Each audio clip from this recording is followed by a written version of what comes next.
नमस्कार, मैं हूं अनुराधा प्रसाद।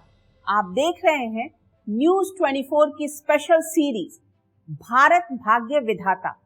मोटे तौर पर किसी भी मुल्क के सामने दो तरह की चुनौतियां होती हैं, एक बाहरी यानी दुश्मनों से सरहद की हिफाजत, दूसरी अंदरूनी मतलब मुल्क की भीतरी समस्याओं से निपटने की।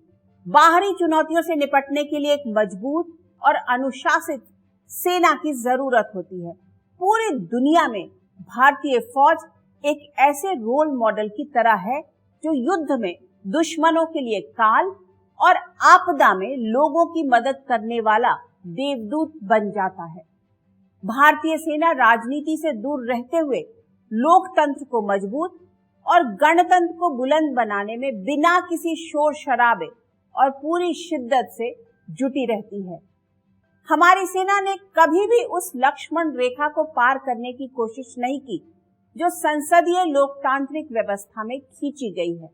अपने स्पेशल सीरीज की आज की किस्त में मैं आपको बताऊंगी कि हमारी सेना ने लोकतंत्र की मजबूती में किस तरह का योगदान किया है, किस तरह सेना मुल्क की सरहद की हिफाजत के लिए बड़े से बड़ा बलिदान देने के लिए तैयार रहती है और दुश्मनों से निपटने के बाद आगे का फैसला अपने राजनीतिक नेतृत्व पर छोड़ देती है। साथ ही ये भी बताऊंगी कि अगले 25 वर्षों में भारतीय सेना में किस तरह के बदलाव दिख सकते हैं। क्या इंडियन आर्मी, नेवी और एयरफोर्स पूरी तरह से मेड इन इंडिया हथियारों पर निर्भर होगी और क्या तब तक हम हथियारों के मामले में आत्मनिर्भर बन जाएंगे? आज हम ऐसे ही सवालों के जवाब तलाशने की कोशिश करेंगे भारत भाग्य विधाता की कड़ी सेना के शौर्य पथ में।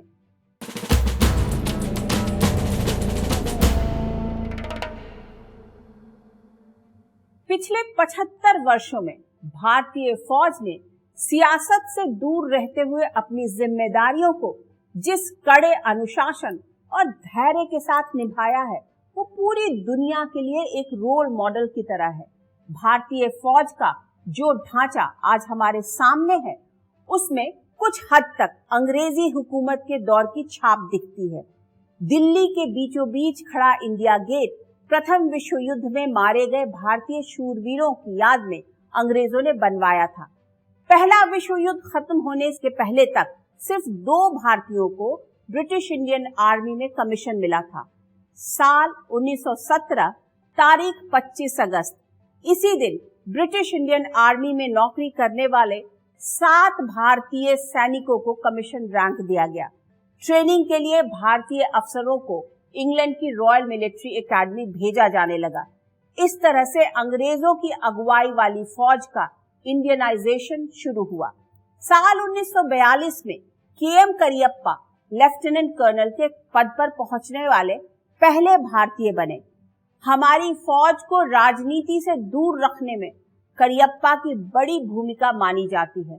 संभवतः सेना को राजनीति से दूर रखने के लिए ही उन्होंने आजाद हिंद फौज के सैनिकों को भारतीय सेना में लेने से मना कर दिया था। उनकी सोच थी कि अगर ऐसा हुआ तो सेना में राजनीति की एंट्री के लिए रास्ता बन जाएगा। आजादी के समय भारतीय फौज ने उन रियासतों और रजवाड़ों को जोड़ने में अहम भूमिका निभाई जो स्वतंत्र होने का ख्वाब देख रही थी। आज की तारीख में पूरी दुनिया इंडियन आर्मी का लोहा मानती है जो तेजी से मॉडर्नाइजेशन की ओर बढ़ रही है।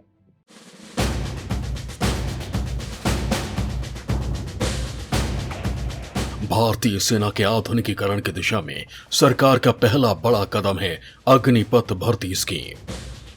भले ही देश भर में अग्निपथ स्कीम का विरोध हो रहा हो, लेकिन सेना के अफसर और सरकार के मंत्री लगातार दलील दे रहे हैं ये भर्ती स्कीम देश के भले के लिए है, युवाओं के भले के लिए है, सेना को और युवा बनाने के लिए है, सेना के मारक क्षमता बढ़ाने के लिए है। हम भी हमेशा यही सोचते रहे हैं 4 साल बाद क्या। ना देखिए, फौज के अंदर unlike any other service in the country, जैसे माँ अपने बच्चे के साथ अम्बिलिकल कॉर्ड जुड़ जाता है ना, वो परमानेंट जुड़ा रहता है। तो हमारा जो साथ है वो वूम टू टूम है ना। हमारे साथ एक बार जो जुड़ गया वो जुड़ गया। भारतीय वायुसेना में अग्निवीर बैच 1 ऑफ 22 के रजिस्ट्रेशन की प्रक्रिया 24 जून से शुरू हो जाएगी। हम लोग अग्निवीर जो हमारे आएंगे नेवी में वो जेंडर न्यूट्रल रहेंगे, तो विमेन अग्निवीर भी हम लोग ले रहे हैं। सेना के तीनों अंग अग्निवीरों की भर्ती के प्लान पर आगे बढ़ रहे हैं। ये एक ऐसी शुरुआत है जिससे कुछ साल के भीतर ही सेना में 50% अग्निवीर सरहद की हिफाजत करते दिख सकते हैं। मैं सभी नौजवानों से अपील करता हूं कि सेना में भर्ती होने की वह तैयारी करें और इसका पूरा लाभ उठाएं।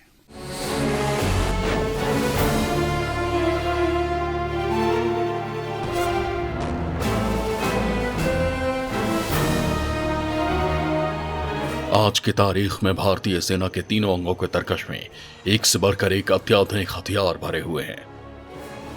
दिल्ली में खड़ा ये इंडिया गेट भारत के शूरवीरों के अदम्य शौर्य और बलिदान को नमन कर रहा है। इसे अंग्रेजों ने प्रथम विश्व युद्ध में शहीद हुए भारतीय सैनिकों के सम्मान में बनवाया। वहां से कुछ दूरी पर ही नेशनल वॉर मेमोरियल है, जो आजादी के बाद हुए युद्ध और बड़े ऑपरेशन में शहीद हुए शूरवीरों को नमन कर रहा है।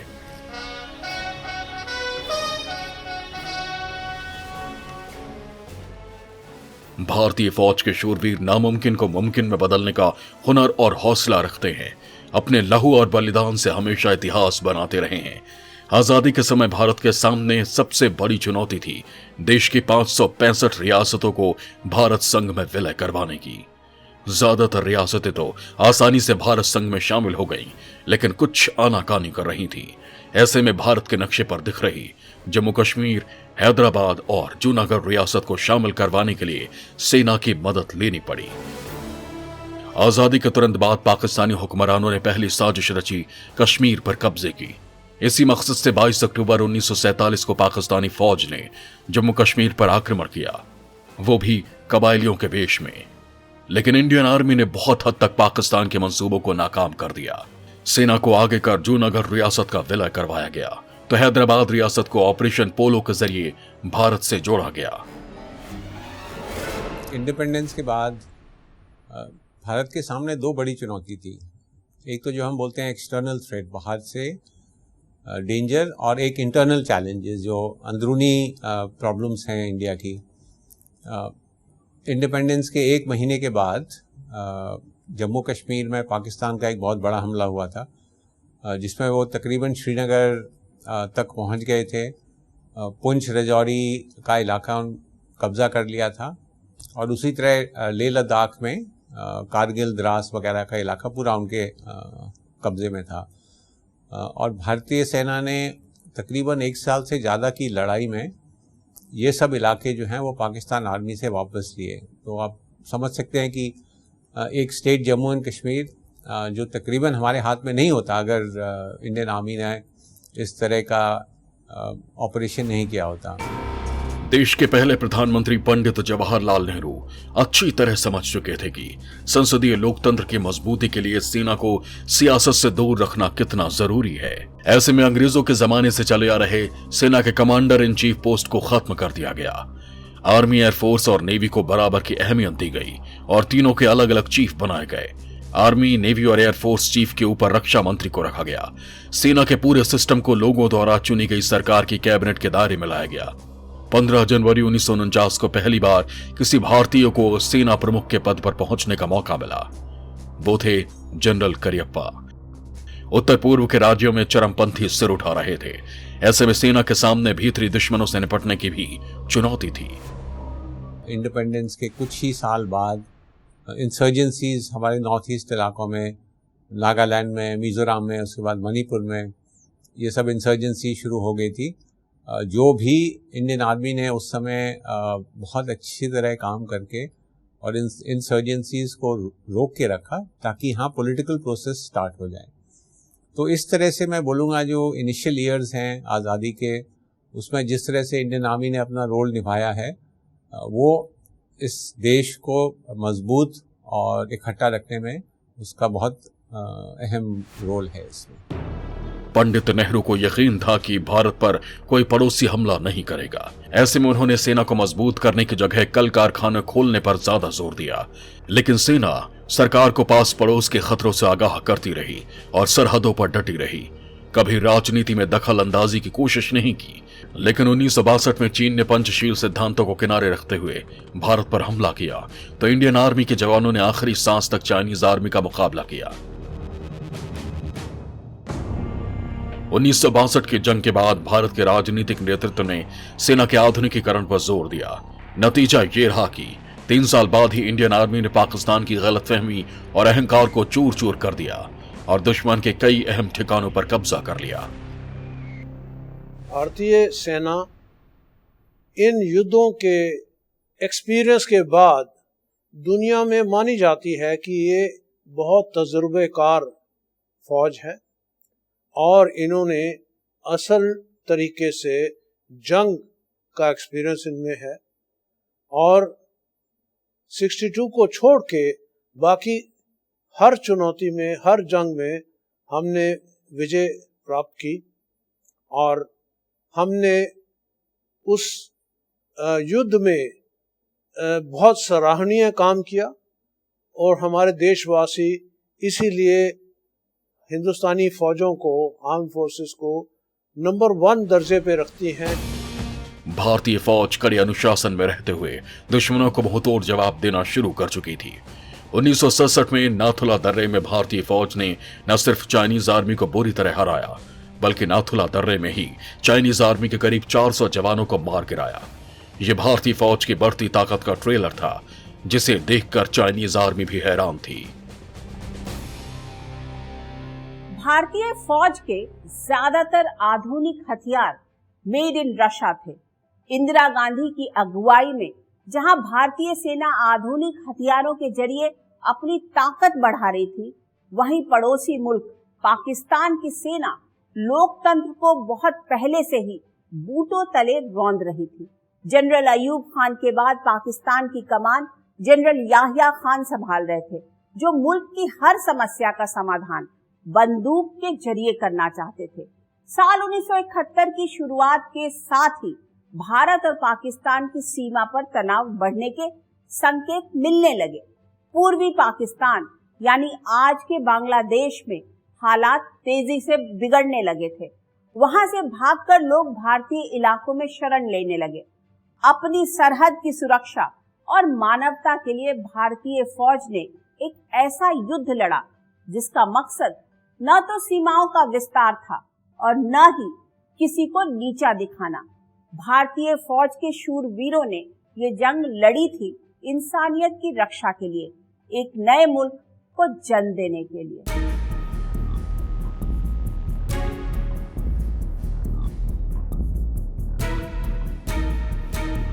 इंदिरा गांधी के दिमाग में पूर्वी पाकिस्तान की समस्या को हल करने का फॉर्मूला बिल्कुल साफ था, लेकिन आर्मी चीफ सैम उस फॉर्मूले पर तुरंत आगे बढ़ने के लिए तैयार नहीं थे। वो जानते थे कि युद्ध जीतने के लिए ठोस रणनीति और मुकम्मल तैयारी की जरूरत पड़ती है।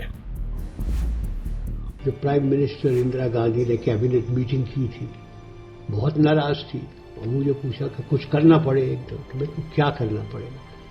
कहता इस पाकिस्तान के अंदर आप फौज ले जाओ, तो मैं तैयार नहीं। रणनीति के हिसाब से जनरल सैम ने अपनी राय रखी, बगैर इस बात की परवाह किए कि प्रधानमंत्री उनके नाक को किस तरह से लेंगी। भारतीय फौज चुपचाप सही समय का इंतजार और अपनी तैयारी करती रही। 3 दिसंबर 1971 को पाकिस्तानी एयरफोर्स के लड़ाकू विमानों ने पश्चिमी सीमा पर अमृतसर, पठानकोट, श्रीनगर, अवंतीपुर, उत्तरलाई, जोधपुर, अंबाला और आगरा के हवाई अड्डों पर भीषण बमबारी की। Pakistan launched a full-scale war against us. जंग की शुरुआत पाकिस्तान ने की। भारतीय फौज ने उसे 14 दिन में ही खत्म कर दिया। इस जंग में पाकिस्तान न सिर्फ बुरी तरह हारा बल्कि उसके 2 टुकड़े भी हो गए। पाकिस्तानी आर्मी के 93,000 फौजियों ने ढाका में इंडियन आर्मी के सामने सरेंडर कर दिया। सबसे बड़ी मिसाल आज की दुनिया में 1971 का युद्ध है, क्योंकि तीनों अंग भारतीय सेनाओं के, सेना, नौसेना और वायुसेना, उनके अंदर जिसे जॉइंटमैनशिप कहा जाता है, उसकी एक मिसाल खड़ी कर। ये चीज जो अब बात की जा रही है थिएटर कमांड्स की, सीडीएस की, उन दिनों में नहीं थी। फिर भी बहुत कम नोटिस के बावजूद तीनों अंगों के बीच में जो एक तरह की सिनर्जी और सिंक्रोनाइजेशन थी, वो एक मिसाल बनी। पूरी दुनिया ने भारत की ताकत का लोहा माना। भारतीय फौज ने शौर्य, संयम और अनुशासन का गजब प्रदर्शन किया। खुद पाकिस्तान के सरेंडर करने वाले फौजी भी इंडियन आर्मी के इस रूप को देखकर हैरान थे।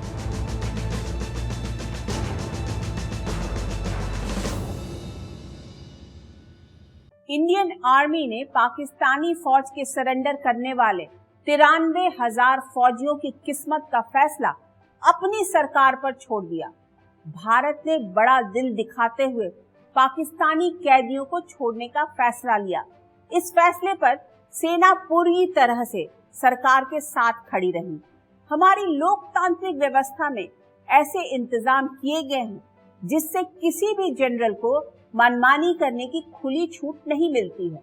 जनरल सैम के रिटायरमेंट का टाइम आया तो उस दौर में सेना के सबसे सीनियर अफसर थे जनरल पीएस भगत, लेकिन सरकार ने जनरल भगत की जगह आर्मी चीफ की कुर्सी पर जनरल गोपाल गुरुनाथ बेबूर को बिठाने का फैसला किया। किसी ने भी सरकार के फैसले पर उंगली नहीं उठाई। इसी तरह जनरल एसके सिन्हा भी सबसे सीनियर होने के बावजूद आर्मी चीफ की कुर्सी तक नहीं पहुंच पाए। 1998 में वाजपेयी सरकार ने तब के navy chief admiral Vishnu Bhagwat को एक झटके में हटा दिया। उन्होंने वाइस एडमिरल हरिंदर सिंह को उप नौसेना प्रमुख बनाए जाने के सरकार के फैसले को मानने से इनकार किया था। वाजपेयी सरकार ने नेवी चीफ को मिनटों में हटाकर सीधा संदेश दे दिया कि लोकतंत्र में असली ताकत किसके पास है। वो साल 1999 का था। बर्फबारी के समय पाकिस्तानी आर्मी के जवान भारतीय इलाकों में घुसपैठ करने में कामयाब रहे। उन्होंने बड़ी साजिश के तहत ऊंची चोटियों पर अपने बंकर बना लिए और मोर्चा संभाल लिया। मकसद था सियाचिन को भारत से काटना। अब भारतीय सेना के सामने सबसे बड़ी चुनौती थी पाकिस्तानी घुसपैठियों को खदेड़ने की। वाजपेयी सरकार का सेना को सख्त निर्देश था कि सरहद पार नहीं करनी है। ऐसे में इंडियन आर्मी और एयरफोर्स को अपनी ही जमीन पर दुश्मनों से जंग लड़नी थी। भारतीय फौज ने 83 दिनों में दुश्मनों से अपनी एक एक इंच जमीन खाली करवा ली। इस जंग में 500 से ज्यादा भारतीय फौज के अफसर और जवान शहीद हुए।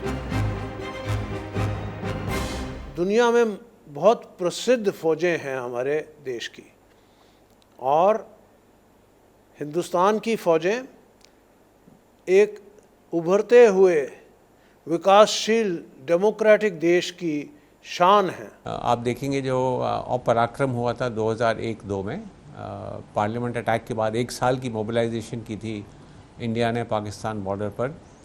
उससे जो हमने सीखा वो एक नई स्ट्रैटेजी बनाने में कायम हुआ, जो बोलते हैं कोल्ड स्टार्ट स्ट्रैटेजी जो बनी थी। कारगिल की लड़ाई के बाद एक कारगिल रिव्यू कमेटी बनी थी जिसका एक लेसन था कि सीडीएस बनना चाहिए हमारा, और वो अप्लाई हुआ है। करगिल से घुसपैठियों को खदेड़ने के बाद भारतीय फौज शांत नहीं बैठी। उन कमियों पर गंभीरता से मंथन शुरू किया जिससे सेना की मारक और निगरानी क्षमता को और बढ़ाया जा सके, जिससे दोबारा करगिल जैसे हालात पैदा न हो। तब आर्मी चीफ की कुर्सी पर हुआ करते थे जनरल वीपी मलिक। कैपेबिलिटीज़ हैं जो हमारे इक्विपमेंट से या हथियारों से मिलती हैं, उसमें कुछ कमियां हैं जिनको दूर करने की ज़रूरत है। इस वक्त मैं बोलूँगा कि सबसे ज़्यादा हमको ज़रूरत है फोर्स मल्टीप्लायर्स की, और उसके बीच में हमारी कैपेबिलिटीज़ जो हैं जैसे सर्वेलेंस की है, night vision, night fighting, C3I भी जिसमें कम्युनिकेशन आ जाती हैं उनकी भी है, और कुछ ऐसे हथियार हैं जो अभी हमारे पुराने हो गए हैं और उनको नए हथियारों को मिलने की जरूरत है। आर्मी, एयरफोर्स और नेवी को नए नए हथियारों से लैस करने का काम जारी रहा। तेजी से बदलती चुनौतियों से निपटने के लिए सेना को तैयार करने का काम भी तूफानी रफ्तार से जारी रहा। सेना को अच्छी तरह पता है कि उसे कब और क्या करना है, दुश्मनों को कैसे जवाब देना है।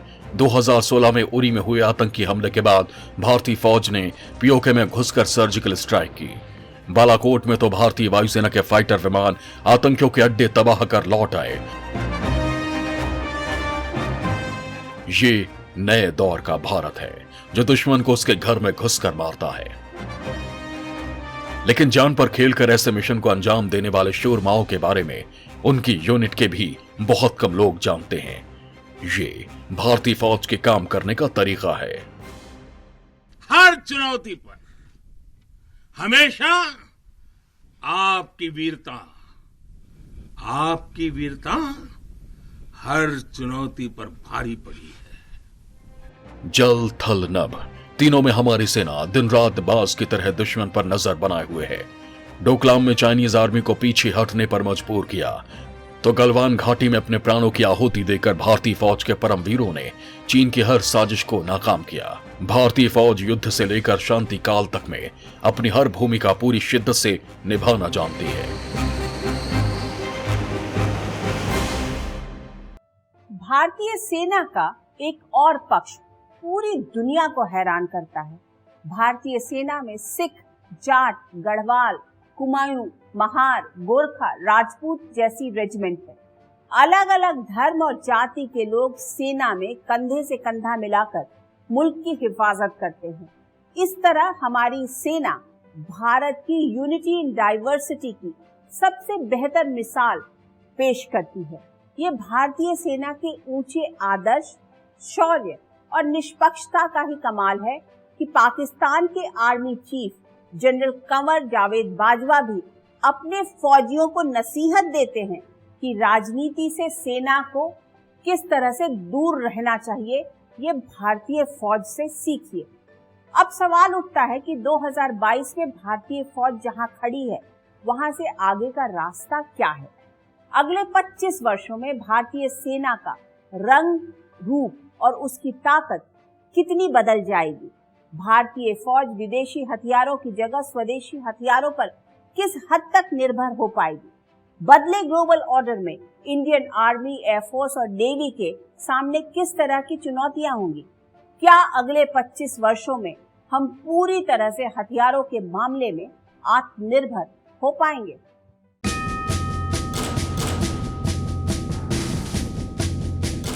भारतीय सेना के तीनों अंगों के लिए 2022 का साल बहुत अहम है। आर्मी, एयरफोर्स और नेवी की भर्ती प्रक्रिया पूरी तरह से बदल चुकी है। अब सिर्फ अग्निपथ योजना के तहत ही सेना के लिए भर्ती होगी। आर्मी और नेवी के लिए अग्निवीरों के पहले बैच की ट्रेनिंग इस साल दिसंबर महीने में शुरू हो जाएगी, तो एयरफोर्स के लिए नवंबर महीने में यानी 2023 से सेना के तीनों अंगों में अग्निवीरों के मुल्क की सरहद की हिफाजत के लिए तैनाती होने लगेगी। बटालियन और रेजिमेंट में जोश से लबरेज अग्निवीर जुड़ने लगेंगे। इससे भारतीय फौज के लड़ने के तौर तरीकों और मारक क्षमता में बड़ा अंतर आना तय है। हमारे को यूथफुल प्रोफाइल चाहिए। ये क्यों चाहिए? बिकॉज आप सबको मालूम है 2030 के अंदर हमारे देश के अंदर 50% पीपल 25 साल की उम्र से कम होंगे। ये यूथफुल प्रोफाइल आने से जो जोश और होश का कंपोनेंट है ये तकरीबन बराबर हो जाए। एंड इससे होगा क्या? Ideal mix youthfulness and experience का। अगेन गोइंग बैक, जोश और होश का एक्सपीरियंस तकरीबन बराबर हो जाएगा। साथ ही सरकार ने चीफ ऑफ डिफेंस स्टाफ यानी सीडीएस के पद नियुक्ति के लिए नियमों में बड़ा बदलाव किया है। रक्षा मंत्रालय के नोटिफिकेशन के मुताबिक हाल ही में रिटायर्ड सेना प्रमुख और उप प्रमुख भी इस पद के लिए योग्य होंगे। हालांकि इसके लिए आयु सीमा 62 साल से अधिक नहीं होनी चाहिए। दरअसल सरकार इंटीग्रेटेड थिएटर कमांड बनाने के प्लान पर भी तेजी से आगे बढ़ रही है, जिससे सेना के तीनों अंगों में बेहतर तालमेल बिठाया जा सके।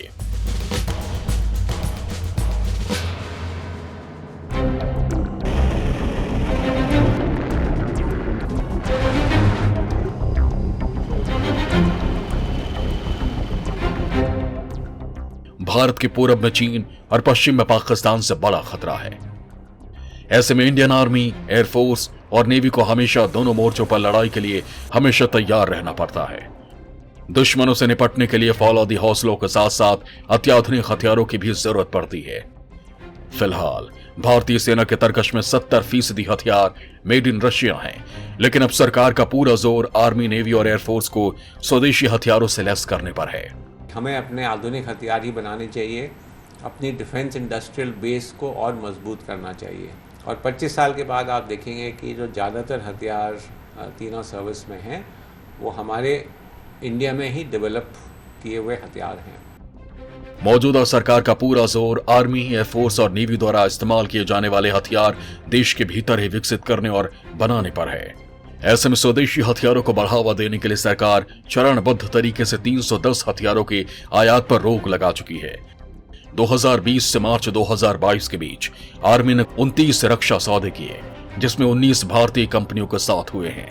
ऐसे में आर्मी, एयरफोर्स और नेवी चीफ की कुर्सी पर जो भी बैठेगा उसके सामने एक बड़ी चुनौती विदेशी हथियारों की खरीद कम करने और अच्छी क्वालिटी के स्वदेशी हथियारों को शामिल करवाने की बड़ी जिम्मेदारी होगी। कि अगर हम निर्भर रहेंगे वेस्टर्न इंपोर्ट्स के ऊपर या इवन सोवियत यूनियन के इंपोर्ट्स के ऊपर, तो जब क्राइसिस होगा, अगर स्पेयर पार्ट्स नहीं मिलेंगे या चीज़ें जान के महंगी कर दी जाएंगी जहाँ से इंपोर्ट होती हैं, तो हमारे को कोई रास्ता नहीं निकलेगा। इसीलिए हम डिफेंस PSUs में शुरू से अपने जहाज़ बनाते रहे हैं, लेकिन हमारे पास सारी टेक्नोलॉजी अभी भी नहीं, खास करके वेपन्स की और प्रोपल्शन सिस्टम्स की। और आर्मी और एयरफोर्स के पास भी सारी टेक्नोलॉजीज नहीं है। तो जब तक हमारे पास टेक्नोलॉजी नहीं आएगी, कुछ ना कुछ इंपोर्ट जो क्रिटिकल हैं, जो खामियां हैं, उनको पूरी करने के लिए करना ही पड़ेगा। 25 साल के बाद, और 25 साल का समय बहुत लंबा समय होता है, हम काफ़ी हद तक आत्मनिर्भर हो सकते हैं अगर कोलैबोरेशंस फ्रेंडली नेशंस के साथ शुरू की जाए, जहां कुछ ना कुछ टेक्नोलॉजी हम खुद हासिल कर सकें और अपनी R&D को भी प्रोत्साहन दें ताकि प्राइवेट इंडस्ट्री भी R&D करना शुरू करे। आज की तारीख में भारतीय वायुसेना स्वदेशी लड़ाकू विमान तेजस का इस्तेमाल कर रही है, तो नौसेना भी स्वदेशी एयरक्राफ्ट कैरियर, पनडुब्बी और मिसाइलों से भारत की समुद्री सरहद की निगहबानी कर रही है। इसी तरह थल सेना भी तेजी से स्वदेशी हथियारों को अपना रही है, लेकिन मौजूदा समय में सेना की चुनौतियां तेजी से बदल रही हैं। 2022 की दूरबीन से 2047 तक सेना के तीनों अंगों में बदलाव को देखने की कोशिश करें तो 25 वर्षों में भारतीय सेना का रूप, रंग, तौर तरीका और मारक क्षमता सब कुछ बदलना तय है। भारत भाग्य विधाता की आज की कड़ी में बस इतना ही। अगले हफ्ते आपसे फिर मुलाकात होगी किसी ऐसे मुद्दे के साथ जिसे जानना और समझना हम सब के लिए जरूरी होगा। तब तक के लिए मुझे दीजिए इजाजत। निष्पक्ष खबर, सटीक विश्लेषण और अपने हक से जुड़े मुद्दों के लिए आप देखते रहिए न्यूज़ 24। नमस्कार।